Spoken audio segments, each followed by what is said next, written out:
This is you guys, right? Guide us, O lead architect. This is meant to be comical, but there's a couple of key messages that we can take away from this pertaining to why we care about architecture in the first place. And I want to take a quick survey. By a show of hands, do we have any business people in the audience today?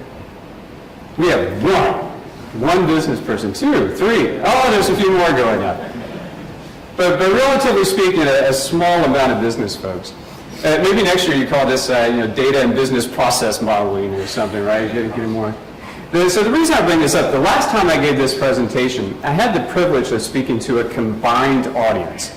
Probably about 60-40 IT and business people. And I asked the business folks to raise their hands. And I asked a second question of them. And that question was, how many of you feel that your IT counterparts, that you consider a trusted advisor? Someone that you can truly partner with to achieve your business vision and meet your requirements. And a lot of the hands went down. And there were awkward glances, right, between the IT folks and the business folks. A little uncomfortable. Then I asked a second question.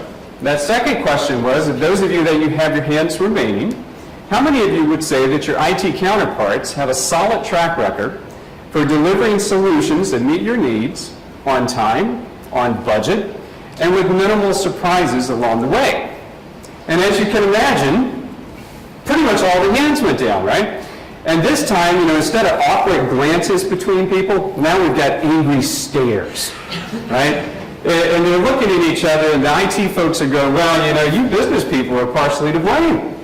You don't know what you want. You constantly change your mind. It doesn't matter what I deliver, you're going to go off and do shadow IT anyway. Right? Sound familiar?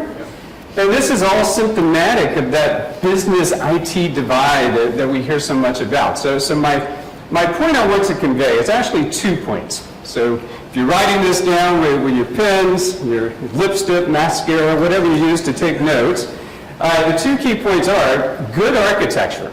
Business-driven architecture helps us bridge that business IT divide.